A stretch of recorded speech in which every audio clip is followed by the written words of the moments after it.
wee mee enyi nwoke mụ na ya na-abụ na anyị. Nwoke anụnwa anụgo nwaanyị amụta ụmụ na-abụ.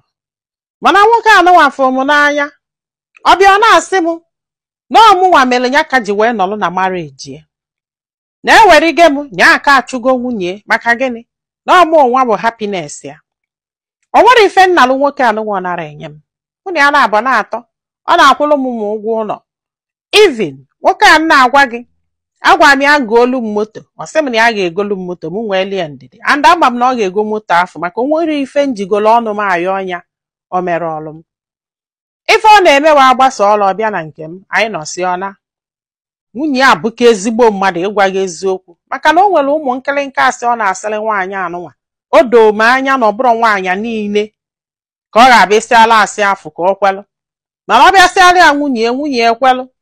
Ọ na-adị m ka nwunye ọma alụ na ọ na-eli enyi n'ilo jos mụrụ ọgbagbu ya nkịtị ịma na ụfọdụ ụmụ nwaanyị achọrọ nsogbu.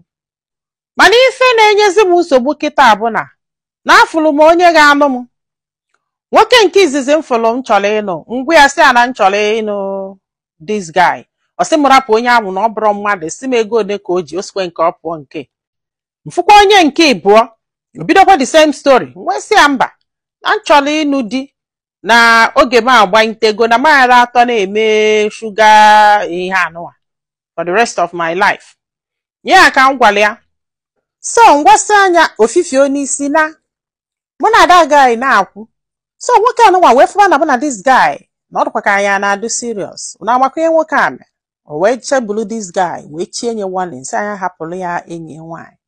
The guy wee tie wee wuo iwo wee hapụ m sị na ya achọzi wee na wee kpọọ anya wee chichie nye warning. The thing sisiela anyị okwu nnọọ ọ na-ayọ m yọgide m chọọlụ m ego. So kwana wee wetakwa enyi nwoke ọzọ chọrọ ịnụ m.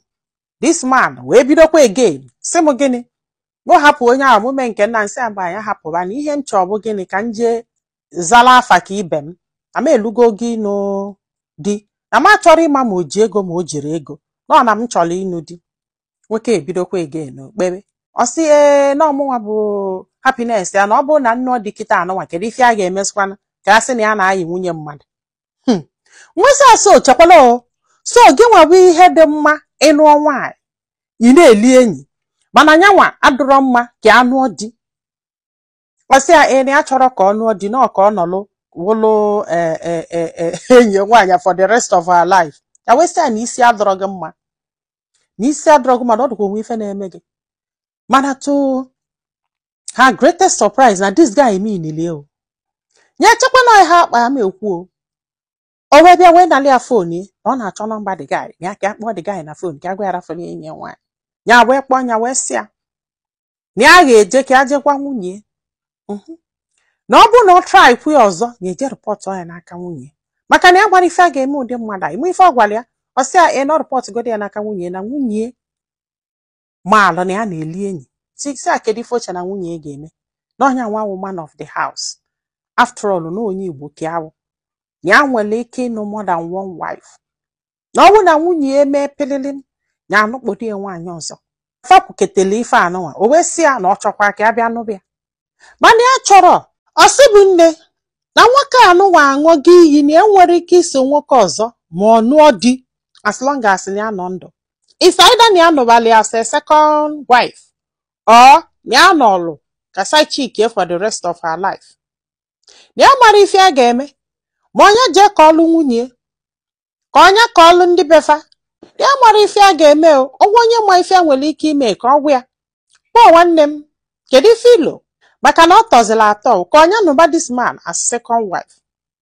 Maka na ijikwa m o mma asị na ọkwa kama ji ụtalị wee bịa afụfụ dọọlụ njọ gị ị nọ na na-eli di mmadụ.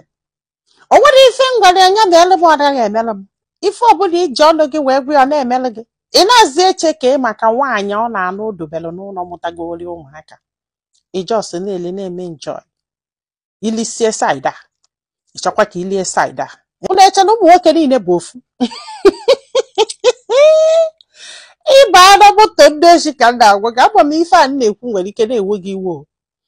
Adị m sorry ma ọ na-ewe gị iwe but ịjụ m sị na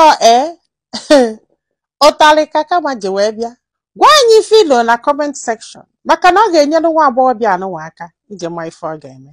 Ndị be anyị, daalụnụ, ka ọ dị n'ụbọchị ọzọ.